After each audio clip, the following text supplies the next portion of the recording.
Satu, dua, tiga. Selamat pagi Ibu, selamat pagi teman-teman. Perkenalkan, nama saya Ezri Sozanolote Lambanua dari kelas A mata kuliah Ilmu Biomedik Dasar dengan NIM 0320210020. Di sini saya akan menjelaskan tentang sistem integumen. Sistem integumen merupakan sistem yang paling luas yang berfungsi sebagai pelindung tubuh terhadap bahaya bahan kimia, cahaya matahari, mikroorganisme, dan menjaga keseimbangan tubuh dengan lingkungan. Integumen mencangkup kulit pembungkus permukaan tubuh berikut turunannya, termasuk kuku, rambut, dan kelenjar. Kulit adalah lapisan yang terdapat pada bagian luar, menutupi dan melindungi permukaan tubuh. Kulit berhubungan dengan selaput lendir yang melapisi rongga lubang masuk. Kulit manusia mempunyai fungsi yang sangat penting selain menjalin kelangsungan hidup secara umum. Yang pertama, melindungi struktur internal. Dua, mencegah masuknya kuman penyebab penyakit. Ketiga, mengatur suhu tubuh. Keempat, melakukan proses ekskresi melalui keringat. Kelima, melindungi bahaya sinar matahari. Terdapat beberapa lapisan pada kulit. Yang pertama, epidermis. Lapisan epidermis merupakan lapisan terluar dari kulit. Dengan unsur utama terdapat 4 jenis sel. Yang pertama, sel kreatinosit, yang dimana sel tersebut memproduksi kreatinin, yaitu protein yang memberi kekuatan, fleksibilitas, dan anti air. Yang kedua, sel melanosit, yang dimana sel ini memproduksi melanin, yaitu pigmen gelap yang memberikan warna kulit dan melindungi kulit dari reduksi. Yang ketiga, sel Merkel, yang dimana sel ini berkaitan dengan indera sentuhan. Yang keempat, sel Langerhans, yang dimana sel ini membentuk sistem kekebalan tubuh.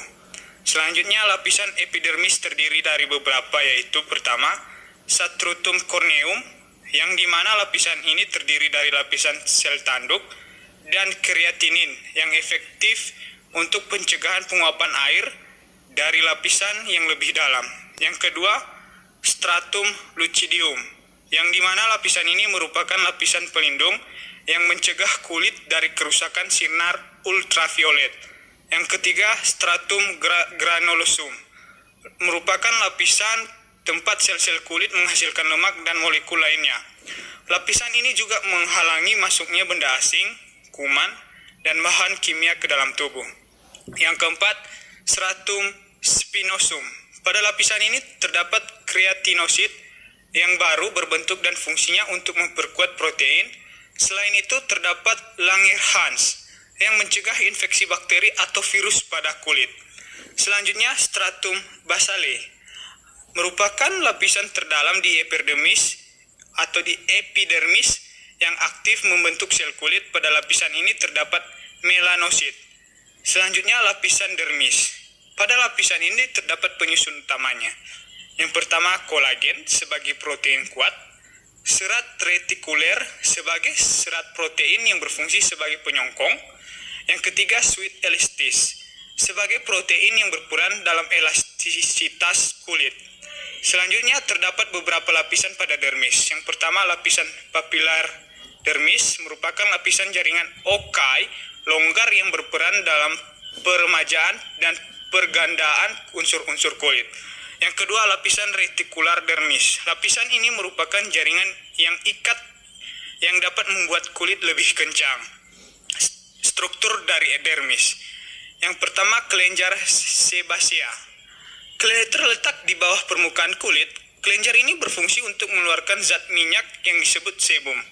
Selain mengatur suhu tubuh dan mencegah kulit kering, sebum mengandung squalene dan zat lain yang berfungsi untuk melindungi tubuh dari bakteri, jamur, dan virus penyebab infeksi.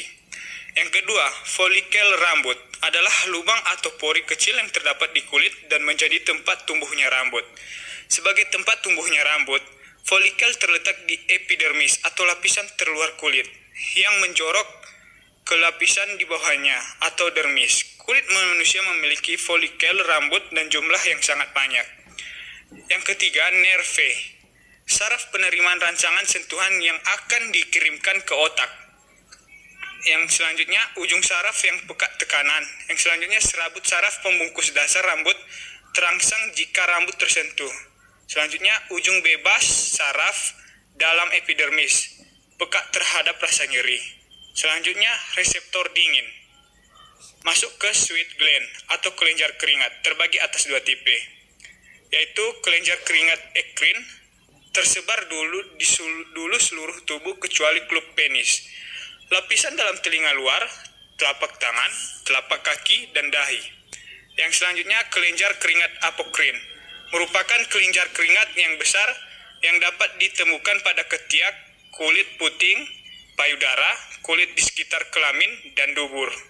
Selanjutnya, lapisan hypodermis.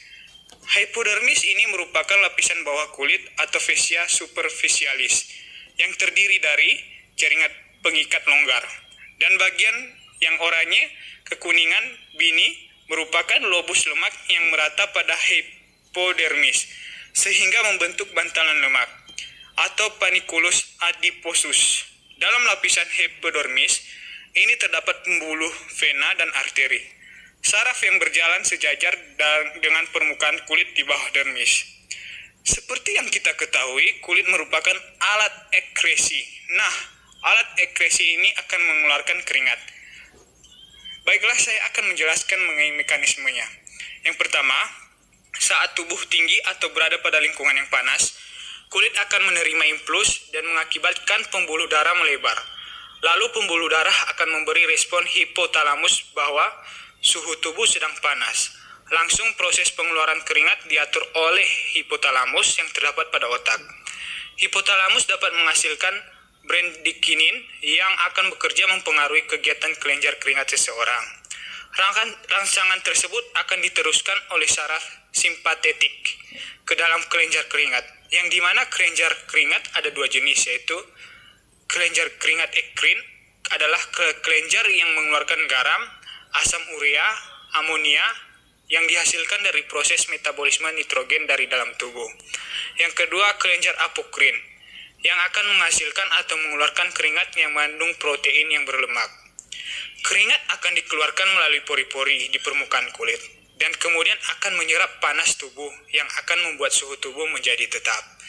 Baik, terima kasih atas penjelasan saya tentang sistem integumen. Jika ada kesalahan dalam tutur kata pengucapan, tolong dimaafkan.